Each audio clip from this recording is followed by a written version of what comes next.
Morning, Antioch. Great to see you guys. My name's Pete, and I'm one of the pastors here, and so excited to be together to dive into the season of Advent this morning. So if you've got a Bible, you can go to the book of Philippians chapter 2, where Medell just read for us, and that'll be our text for the morning. I wanted to just throw out a couple either reminders or announcements. I can't remember which things we've already communicated, but throughout the next several weeks, we'll be going through this series called the Incarnate Deity, which I'll talk more about in a minute. 2 weeks from today, on December 16th, we've got a really special guest speaker coming to share with us that day, and her name is Jill Briscoe. And many of you will recognize her from being a world-famous Bible teacher for many, many years now, originally from the UK, now in the Midwest. And she's coming to share with us the week before Christmas. And so you're not going to miss her. It's going to be really fun. And then we have Christmas Eve services on the 24th. It'll just be here at 5 o'clock. 5 sound good to everybody? Let's do 5. So it'll be just like a 1 hour service here with the whole family together.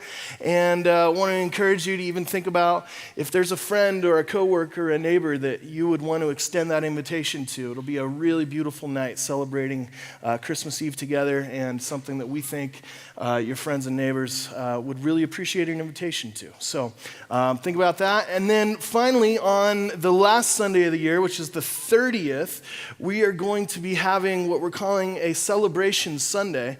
And if you don't know, Antioch has partnered over the last several months with 2 other fellowships. One is Dios es Amor, which is a Latino fellowship that we share our building with across the street, and then also a Korean fellowship called Milal, and they meet upstairs over there while we're in here. And so our 3 churches have kind of formed this really unlikely but beautiful relationship. And so on that morning, December 30th, all 3 churches will be here together for a Celebration Sunday.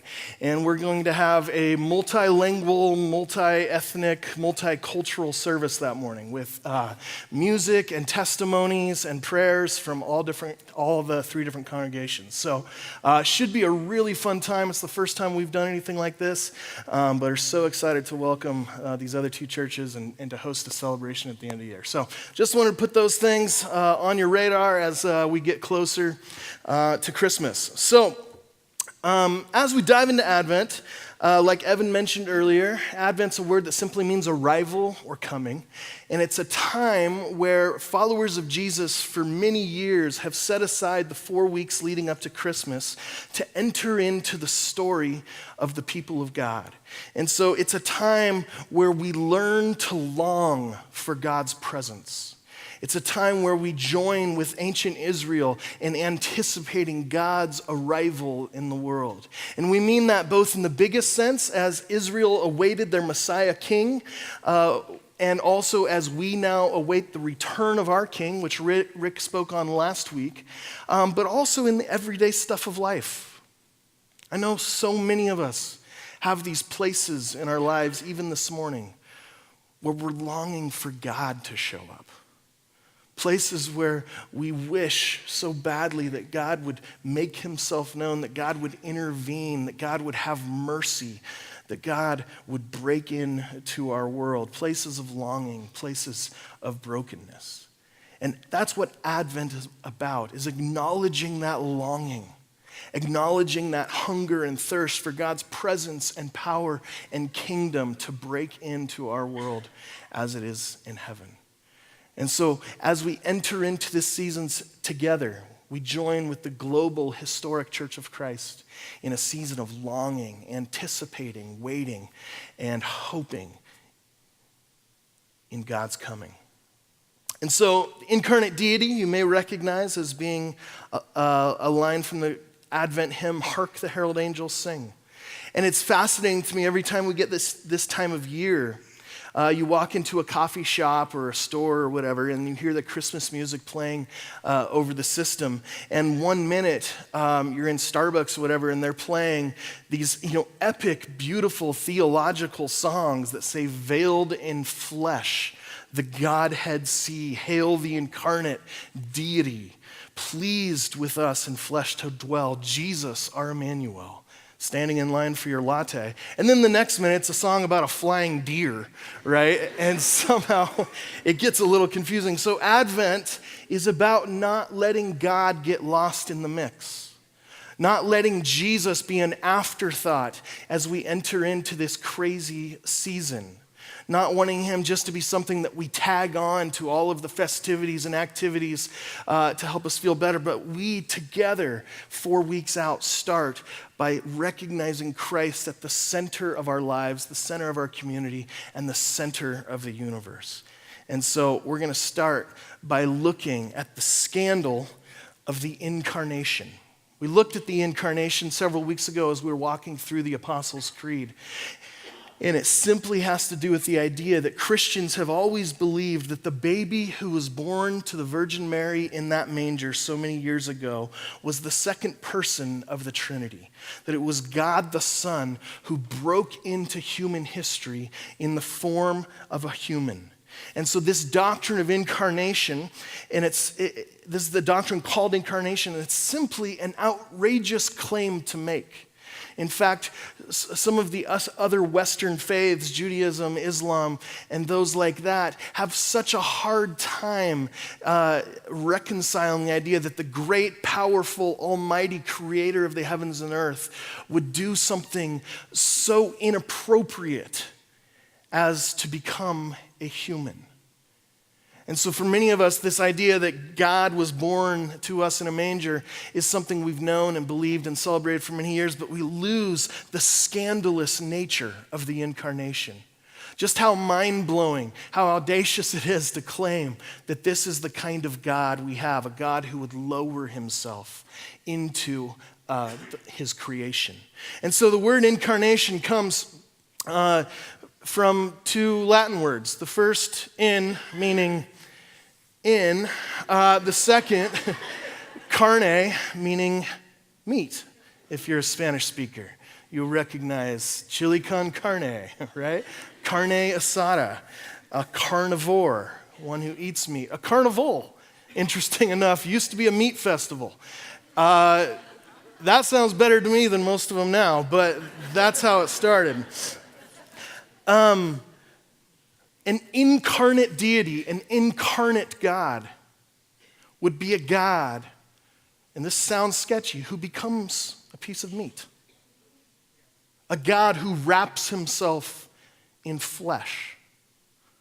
A God who removes himself from the splendor and the glory of his heavenly place and enters into human history.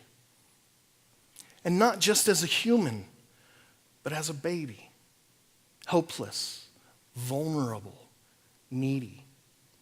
In John's gospel, the nativity story is told in beautiful theological language. John 1, in the beginning was the Word, and the Word was with God, and the Word was God. He was with God in the beginning. And then verse 14, the Word became flesh and made his dwelling among us. So the Bible teaches that the great, infinite, powerful creator of the universe has become human. And this is a teaching that's utterly unique to Christianity. There are other religions that claim that humans can work their way up to become gods.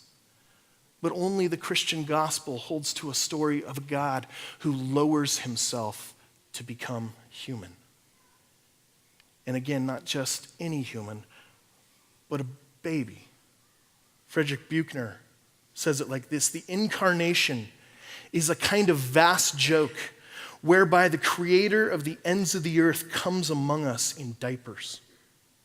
And until we too have taken the idea of God-man seriously enough to be scandalized by it, we have not taken it as seriously as it demands to be taken. God becomes a human, a real human. Not just God in a human costume, not just playing human, but as real as a human as you and me. And this is the idea that so many of us have gotten used to. But as Buechner says, we need to be scandalized by it if we're taking it seriously. Once, many years ago when I was a young church planter, I was preaching a sermon on this passage and on this topic, and I entitled it Christmas, the Day God Pooped His Pants. Meaning that's what babies do, right? And if you're offended by that, then that's the point. It should be an offensive, scandalizing, like inappropriate concept to speak the great God of the universe that would do something so low, right? But why does he do it? If we continue on in 1 John, the Word became flesh and made his dwelling among us. And we have seen his glory, the glory of the one and only Son, who came from the Father, full of grace and truth. And so there's many answers to the question of why incarnation. Why did God come to us in Jesus? But the one we're going to focus on this morning and throughout the course of this Advent series is that a center to understanding the incarnation is getting that God comes in the form of a human with the purpose of revealing to humanity who God is and what God is like. God reveals himself to us through the incarnation. So all the questions that we have and that humans have had for thousands of years about the supernatural, about the creator, about the center of the universe, if there's a God, who is that God and what is that God like? And God says, I'm going to show you. I'm going to unveil myself to you. I'm going to reveal who I am and what I'm like to you through becoming human and living among you. And so that's just why John says that in Jesus we've seen the glory of God. We see the clearest picture we could ever have, clearer than the natural revelation, even clearer than the scriptures themselves, is the person of Jesus. When we look at Christ, we see that is what God is like. And so the question for our series is, what does God reveal about his character through the act of incarnation? What kind of God would lower himself, empty himself, demote himself to become part of his creation? And how does that picture of God shape the way that we worship and relate to him? And how does it shape the way that we live as his people in the world, especially as we enter into this season of Christmas? And so Dale Bruner, the theologian, says it like this, that Christ is the human face of God. Jesus is the autobiography of God. In Christ, God was spelling himself out, expressing himself. Jesus was the audible, visible word who expressed the heart of the inaudible, invisible God. I just love that. Our longing to know God, to commune with God, to live in relationship with God is mediated by the gift of God himself in the person of Christ. And so the picture that we are to have of God is not an old man with a white beard on a cloud or just some cosmic mystic force in the universe, but when we think of God, we are to think of Jesus and celebrate in the reality that because of the incarnation, it's now been revealed to us that we have a Christ-like God. God is like Jesus, which is incredibly good news as we grow to study and appreciate and love the heart, the person, the mind, the vision of Christ. And so you could say it this way, that what audible words are to inaudible thoughts, the visible Jesus is to the invisible God. Which is why at one point Jesus speaks to his disciples who have questions about what God is like, and Jesus says to them, if you've seen me, you've seen the Father. He's simply inviting us to set our eyes upon him. And in this specific conversation, a God who would make himself flesh, a God who would make himself into a baby. What kind of God would do that? The first thing I want to look at this morning, back in Philippians, in verse 8, that being found in appearance as a man, he humbled himself. Okay, so we get this picture that in the incarnation, Jesus sets aside his equality with God. The theological term for this is kenosis. It's an idea of self-emptying. He takes his supernatural power, his supernatural place at the center of the universe, and he rids himself of those things, disadvantages himself for the sake of becoming who he wants to save. So what kind of God would lower himself to humanity? The first thing I would say is that it's a God who's self-limiting. In Jesus, we see a picture of a self-limiting God. He lowers himself. He demotes himself. He empties himself and limits himself for the sake of love. See, the Israelites had been waiting for hundreds of years for the promised Messiah king to show up. But they were expecting, as we've talked about many times, a political king, a king that would actually enter into their political power structures and run for office and get the vote and win the election and ascend to the throne and bring freedom to this oppressed people. That's the picture that they had, that when God came as a king, it would be incredibly clear and it would be utilizing the exact same power structures that were already in place. But instead, Jesus shows up as the unwanted child of an unwed teenage mother. Instead of being born in a palace and having his birth celebrated all across the kingdom as the next king, he's born in a barn, in obscurity and in poverty. There's no celebrity sightings at the hospital, no gossip magazines there to play it up. It's just his young, poor mom and dad and a bunch of dirty shepherds. This is not what anyone was expecting when God showed up in the world. This was not the picture that God's people had of how God would come and be their liberating king and Messiah. And in fact, the humility of Christ was so unexpected that many of the people who had been eagerly awaiting God's advent didn't recognize God at all when he finally showed up. Further in John 1, he says, he was in the world, and though the world was made through him, the world did not recognize him. He came to that which was own, but his own did not receive him. Because nobody expects a humble God.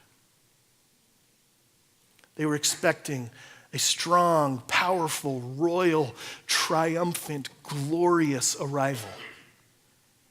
And instead, God sneaks in the back door.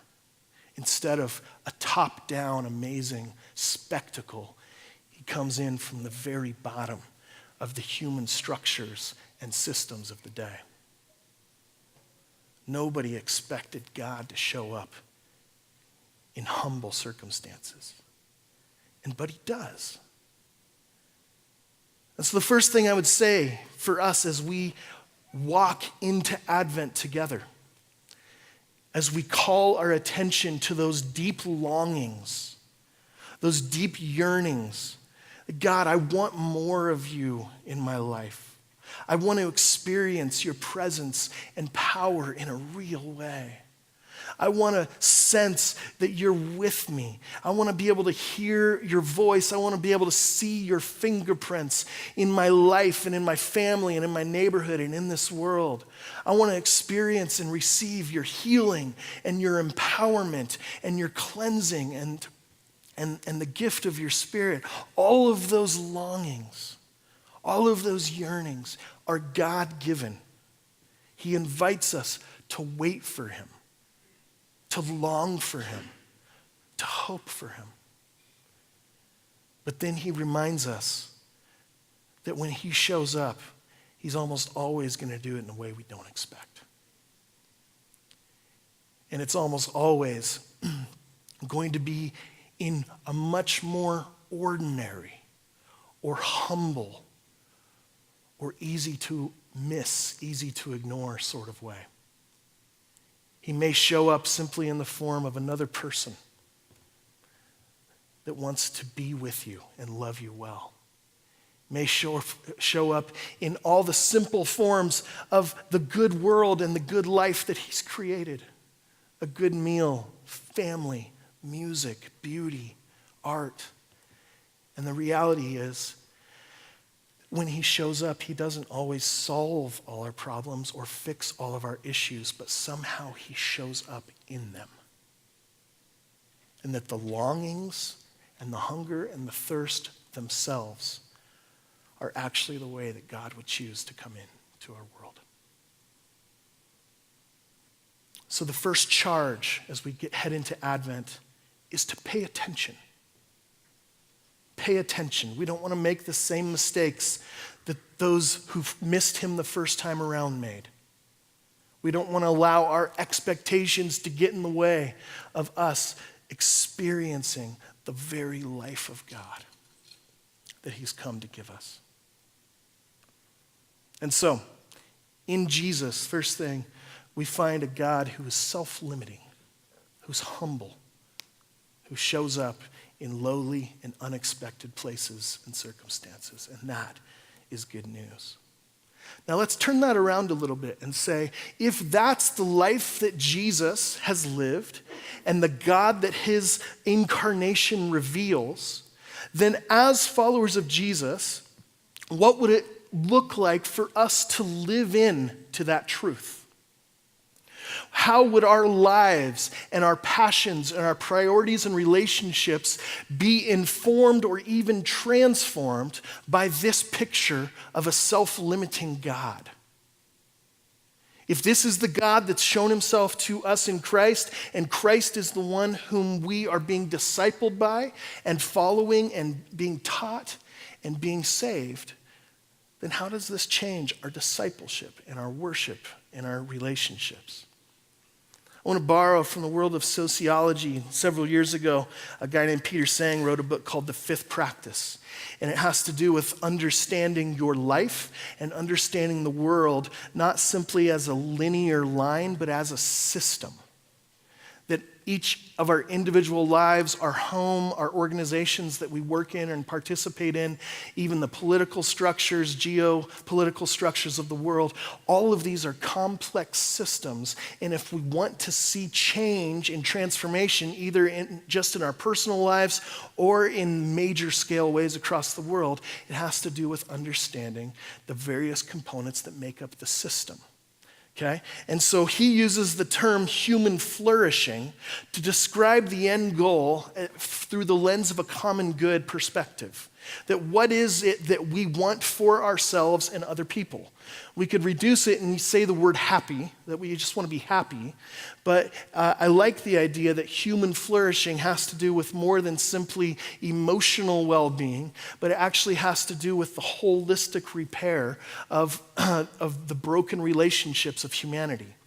And so Sang's theory is that there's these three necessary ingredients when it comes to experiencing human flourishing. The first is meaning, the second is community, and the third is freedom. And so in order for a human to actually thrive and flourish, the idea is that they would need to be experiencing all three of these things to a significant degree. And so when we talk about meaning, we talk about my life has a sense of purpose. My life has value, that I'm here for a reason, that my life matters and I've got something to live for.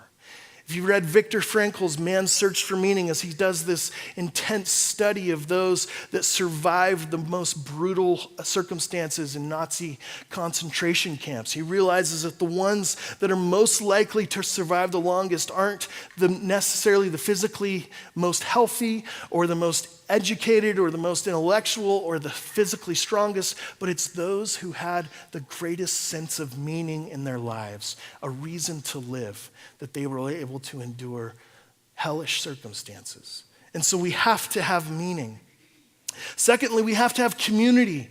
We have to exist in relationships. We have to know and be known by others. We have to love and be loved by others. We need to know that we're not alone in this world.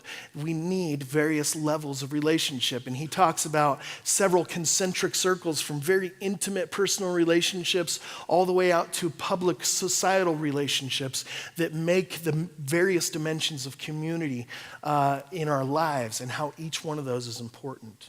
And then finally, he says that we have to have freedom.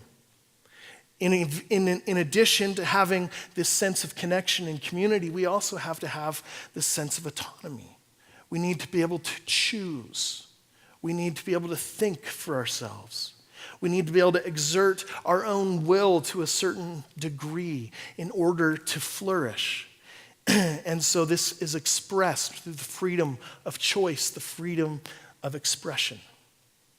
And so he takes these three ingredients and he imagines them as tanks in your car, so to speak, right? Your gas tank, your oil tank, your transmission fluid tank, and saying in order for your car to run well, each of those tanks needs to be filled with the right thing and it needs to have enough. And when all three of those tanks are filled, then that's what you have. That's when you have human flourishing. Now, the problem is there are many people throughout history and around the world today that are experiencing an extreme deficit in one or more of those tanks, right? So when you think about those that are under really strict, go back to the other one first, really strict dictatorships, right? And they literally don't have the freedom to choose of how they're going to live and what they're going to do and if they can even leave or not leave, right? So when your freedom tank is empty, then your flourishing as a human is vastly diminished. Okay? There are those that have an empty community tank where either by choice or by circumstance, we find ourselves in complete isolation, feeling like nobody knows us, nobody loves us, that we don't belong to anything bigger than ourselves. And then there are those that experience a significant deficit in meaning, that life has no purpose, nothing matters. And in any of those cases, flourishing is going to be greatly paralyzed. Now, if we were to talk about our cultural situation here as 2018, West Coast, United States, kind of stereotypical of a larger Western culture, and if you were to take a measure, if you could, of each of our three tanks, what do you think you would find? Unfortunately, they're probably not all topped off. Sang's theory is this. Next slide. That our meaning tank is almost bone dry. Our community tank is much lower than it should be, while our freedom tank is overflowing in excess. That's a really interesting claim to make on his part. That the reason humans in our culture aren't experiencing deep flourishing and happiness is because we have too much freedom. It doesn't sound very American, does it? But think about all the options we have. Think about all the choices that we have to make on a daily basis. Think about the million different kinds of things when it comes to our identity in this system as consumers. When you show up at the grocery store and there's 37 different kinds of ketchup, right? You would think, oh, that's awesome. I have unlimited choices here. And instead, it's like, how do you know which is the best one? What if I choose the wrong one?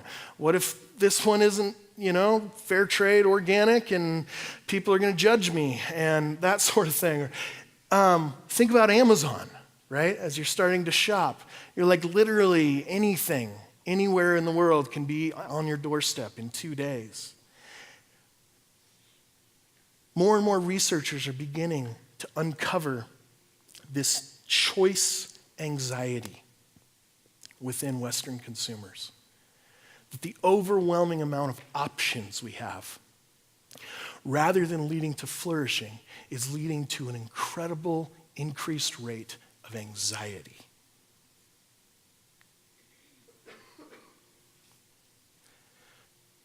We have so much freedom, particularly as for those of us that are white Americans, where we want to travel in the world, what we want to do with our lives, what we want to do for leisure, what we want to do with our weekends, which group or community or subculture we want to be part of. Even more and more when it comes to the conversations related to sexuality. We have freedom to define our own orientation, our own gender, our own relationships, all that kind of stuff. And all I'm saying is that this is the movement of the society towards complete, uninhibited freedom. And the reality is that this canary in the coal mine is this thing called anxiety. This cultural exhaustion, this overwhelming sense that there are so many choices, so many options, so many pathways that I'm scared to death, I'm nervous, I'm paralyzed, and can't move forward. And so here's the theory, if you go back to the tanks, that if we are going to experience human flourishing, the only way that our meaning and community tanks can be filled is by self-limiting our freedom. And I'm not talking about a top-down dictator limiting our freedom. I'm saying us, as free agents, exercising this incredible gift of saying, I'm going to allow my other tanks to be filled through limiting my freedoms. What does self-limitation look like? Well, we've already seen a picture of that in Jesus. He lowers himself, empties himself, demotes himself, limits himself. And then he calls us to be his disciples. So self-limitation looks like sacrifice. It looks like commitment. It looks like generosity. It looks like giving up our freedom of time, our freedom of finances, our freedom of comfort and familiarity for the sake of being open to experiencing true meaning and community and flourishing. So think about it like this. Matthew 16, Jesus said to his disciples, whoever wants to be my disciple must deny themselves and take up their cross and follow me. For whoever wants to save their life will lose it, but whoever loses their life for me will find it. What good will it be for someone to gain the whole world yet forfeit their soul? Or what can anyone give in exchange for his soul? You see what he's saying? He's going, you've got it all wrong if you think overflowing freedom is the secret to happiness. The only way to truly be happy, the path to abundant life, flows through self-limitation, self-denial, laying down of your rights, of your comfort, of your gifts, of your possessions, of your finances, for the sake of others. And the promise is that if we deny our freedoms, I think what Jesus is saying is that the meaning and the community that we find through it is this thing that he calls abundant life. Life with him. Life as a true human being. The way that he's called us to. And so what does this look like? Back to Philippians 2. Verse 2 and 3, he says, make my joy complete by being like-minded, having the same love, being one in spirit and of one mind. Do nothing out of selfish ambition or vain conceit. Rather, in humility, value others above yourselves, not looking to your own interests, but each of you to the interests of others. This whole beautiful theological treatise that Paul does here in this chunk is addressed to a certain community of Christ followers living in a certain place at a certain time together. So he's not just saying in general, this is how people should act. He's saying, have this kind of culture and community amongst your fellowship. If he were here today and speaking these words, he would say, Antioch, the way you treat each other, the way you relate to one another, the way you share life with the other people in this room, have the same mindset of Christ. What sacrifices are you willing to make? What commitments are you willing to make that would limit your freedom but increase your sense of meaning and community? What does generosity look like? Commitment of time, energy, resources, self-limiting our freedom as an act of faith, trusting that eternal life and abundant life is only found through following a self-limiting God. I didn't know Rick was going to share that quote from C.S. Lewis earlier. You already forgot it, so I'm going to share it again. I may have been able to fool you. But I want us to hear it now through the lens of generosity as an act of self-limitation. That's what we see in God and now what God calls us to. So I don't believe that we can settle how much we ought to give.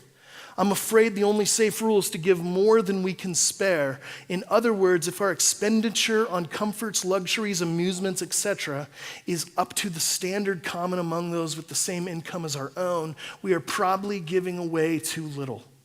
If our charities do not pinch or hamper us, I should say that they are too small. There ought to be things we should like to do and cannot do because our charitable expenditure excludes them. So we don't need to reduce this whole conversation to simply a conversation about money and giving and tithing, but you start to see that this is one of the most clear and immediate applications of this. That where would we limit ourselves? Where would we make commitments to the kingdom? Where would we express sacrificial, joyful, faithful generosity, not just out of the margin or the excess of our budget, but in a way that truly, like Christ, is self-limiting, that lays down our freedoms for the sake of our flourishing and the flourishing of our church, our city, and the world. So you may come in this morning. Oh man, I got to stop talking because I'm going to cough a whole lot. What you guys are good with, the stopping part. But, oh my gosh. We talked a lot about money this morning. And some of you, that's like, oh yeah, that's what churches do. They're all just about your money or something like that. And Jesus talks about money all the time, not because he wants our money, because it's the surest way to indicate where our heart is.